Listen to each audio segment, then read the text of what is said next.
तो आज मैं आपको एक अनोखी रहस्यमय कहानी सुनाऊंगा। अगर आप चैनल पर नए हैं तो अभी सब्सक्राइब कर ले तथा कहानी पूरा देखे। अंत में एक अनोखा रहस्य छुपा है। धन्यवाद। तो सुनिए। हिमालय की तलहटी में एक विशाल घना जंगल था जिसे अरण्य तमस कहा जाता था। यहाँ घना अंधेरा रहता था और बड़े से बड़ा ज्ञानी भी यहाँ आकर भ्रम छोटी ईता हो जाता था। इस जंगल में अग्निवेद नाम का एक तपस्वी रहता था।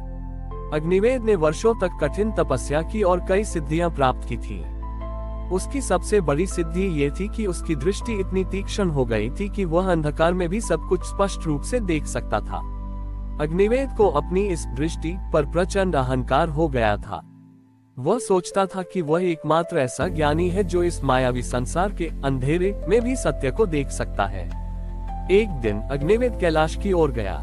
वहां उसने देखा कि महादेव ध्यान में लीन है और उनकी आंखें बंद हैं। अग्निवेद ने सोचा, मैं ही सच्चा ज्ञानी हूँ। मैं संसार के सबसे घने अंधेरे अरण्य तमस में भी देखता हूँ, जबकि महादेव अपनी तीसरी आंख होने के बावजूद आंखें बंद करके बैठे हैं। उनकी दृष्टि मुझसे कमजोर है। अहंकार से भरकर अग्निवेद ने महादेव को ललकारा।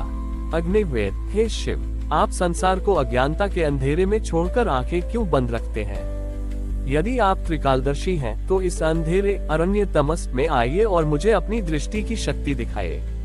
मैं वहां बिना किसी सिद्धि के सब कुछ देख लेता हूँ। उद्धरण चिन्ह। महादेव ने धीरे से अपनी आंखें खोली। उन्होंने अग्निवेद के अहंकार को देखा और मंद मुस्कान के साथ कहा, हे अग्निवेद, तुम्हारी दृष्टि तीक्ष्ण है पर उसमें सूक्ष्मता नहीं है। तुम देखते सब कुछ हो पर ज्ञान कुछ भी नहीं पाते। महादेव ने अग्निवेद की चुनौती स्वीकार की और बोले, मैं तुम्हारी उस घाटी में आऊंगा, लेकिन मैं तुम्हें एक रहस्य दिखाता हूँ। महादेव ने अपना डमरू उठाया और उसे बजाया नहीं, बल्कि केवल अपने हाथ में रखा। फिर उन्होंने अपनी आंखें बंद की और अपनी योग शक्ति से एक अत्यंत सूक्ष्म अदृश्य धूल का कण उत्पन्न किया, वो उनकी भस्म से भी छोटा था। उन्होंने वह कण अग्निवेद की आंख में डाल दिया। जाओ अग्निवेद, अब तुम अपनी पूरी शक्ति से उस अरण्य तमस में जाओ और मुझे वहां खोजो। जब तक तुम उस धूल के कण को नहीं हटाओगे, तुम मुझे नहीं देख पाओगे। अग्निवेद अपनी तीक्ष्ण दृष्टि पर पूर्ण विश्वास रखते हुए अहंकार से भरा हुआ अरण्य तमस की ओर भागा। अग्निवेद उस जंगल में पहुंचा। उसने अपनी आंखें खोली। जंगल घना अंधेरा था, पर उसकी सिद्धि के कारण उसे हर पत्ता, हर टहनी, हर कीट स्पष्ट दिखाई दे रहा था। उसकी दृष्टि की शक्ति कम नहीं हुई थी, लेकिन तभी उसने महसूस किया कि उसकी आंख में कुछ चुभ रहा है। महादेव द्वारा डाला गया वह सूक्ष्म कण उसकी तीक्ष्ण दृष्टि को बुरी तरह बाधित कर रहा था। तारांकन जब वह दूर देखने की कोशिश करता तो कण हिलता और उसे तेज दर्द होता। तारांकन जब वह पास देखने की कोशिश करता तो कण इतना बड़ा लगने लगता कि उसकी पूरी दृष्टि को ढक लेता। अग्निवेद ने अपनी दृष्टि की पूरी शक्ति लगा दी, पर वह उस अत्यंत छोटे कण को न तो पकड़ पाया, न पहचान पाया। उसकी सिद्धियां काम नहीं कर रही थीं। उसकी तीक्ष्ण दृष्टि अब उसकी सबसे बड़ी बाधा बन गई थी। वह हताश होकर जंगल में भटकने लगा। चारों ओर की हर चीज स्पष्ट दिख रही थी, पर उसकी आंख का वह छोटा सा कण उसके पूरे ज्ञान को अंधा कर रहा था। जब वह पूरी तरह थक गया और उसका अहंकार चूर हो गया, तो वह जमीन पर बैठ गया और रोने लगा। अग्निवेद, हे महादेव, मैं हार गया। मेरी तीक्ष्ण दृष्टि किसी काम की नहीं है। मेरे अहंकार ने मुझे अंधा कर दिया। मैं आपकी विशालता को देखने के लिए तैयार था, पर मेरे ही आंख का ये सूक्ष्म दोष अहंकार का कण मेरी दृष्टि को नष्ट कर रहा है। जैसे ही अग्निवेद ने अपनी हार स्वीकार की, महादेव वहां प्रकट हुए। उन्होंने अग्निवेद की आंख को स्पर्श किया। वह कण तुरंत निकल गया। महादेव ने प्रेम से कहा, अग्निवेद, तुम ये सत्य नहीं समझ पाए कि सबसे बड़ा अंधकार अरण्य तमस जंगल का अंधेरा नहीं, बल्कि तुम्हारी दृष्टि में उपजा अहंकार है। तुम्हारी दृष्टि कितनी भी तीक्ष्ण क्यों न हो, यदि उसमें अहंकार का एक कण भी है तो वह तुम्हारे संपूर्ण ज्ञान को ढक देता है। मेरी आंखें इसलिए बंद रहती हैं क्योंकि मेरी दृष्टि केवल बाहरी संसार को नहीं देखती, बल्कि भीतरी सत्य को देखती है। मैंने तुम्हें दिखाया कि ज्ञान का सबसे बड़ा अवरोध बाहरी विशालता नहीं, बल्कि आंतरिक सूक्ष्मता में छिपा होता है। महादेव ने आगे कहा, अब जाओ, अपनी दृष्टि को भीतर की ओर मोड़ो। जब तुम अपने अहंकार का त्याग करोगे, तभी तुम वास्तव में देख पाओगे। इस घटना के बाद अग्निवेद ने अपनी सिद्धियों का त्याग किया और आंखें बंद करके ध्यान करना सीखा। उसने समझा कि सच्ची दृष्टि वह है जो बाहर के अंधकार को नहीं बल्कि भीतर के प्रकाश को देख पाती है। महादेव द्वारा अहंकार के कण को निकालने और सत्य का बोध कराने के बाद अग्निवेद ने अपनी तीक्ष्ण दृष्टि की सिद्धि का उपयोग करना पूरी तरह बंद कर दिया।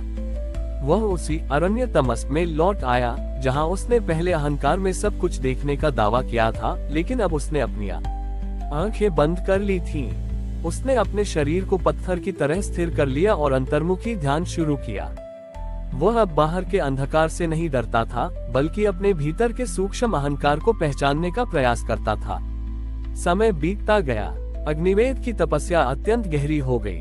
उसकी बाहरी दृष्टि अब निष्क्रिय थी, पर उसकी आंतरिक चेतना खुलने लगी थी।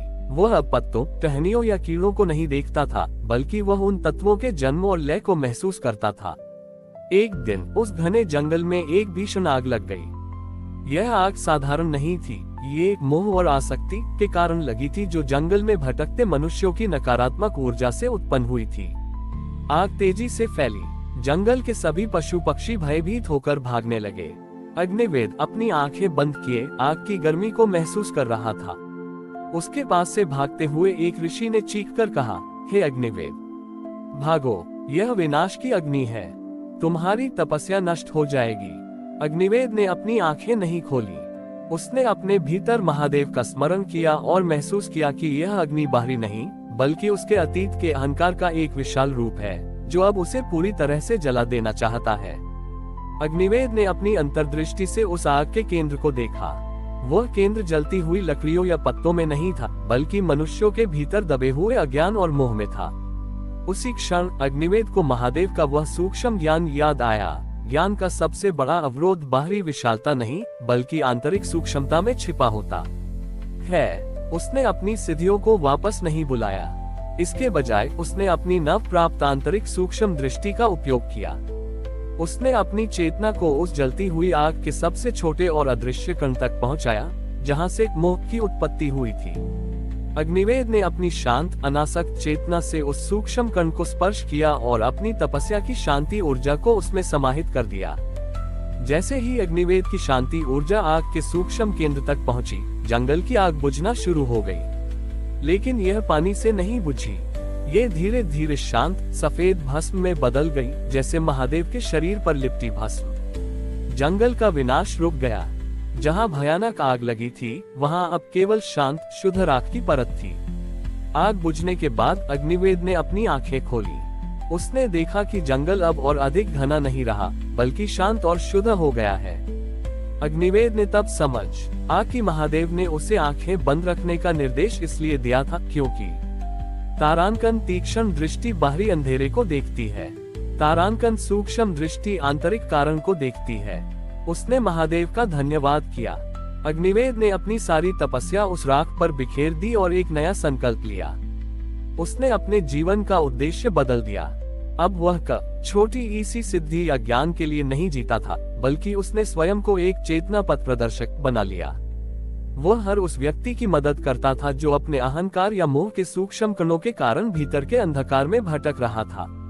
और इस प्रकार अग्निवेद ने अपनी हार को ही अपनी सबसे बड़ी जीत में बदल दिया और वह जंगल अरण्य तमस से बदलकर शांत वन कहलाया, जहां सूक्ष्म दृष्टि का महत्व बाहरी शक्ति से अधिक माना गया। हमारी और भी आध्यात्मिक एवं अनोखी कहानियां देखने के लिए हमारे चैनल पर जाएं तथा धार्मिक एवं पौराणिक अनोखी कहानियां हमारे चैनल पर है। कृपया जाके देखें तथा हमारे चैनल को सब्सक्राइब करके रखें और वीडियो लाइक जरूर करें। धन्यवाद।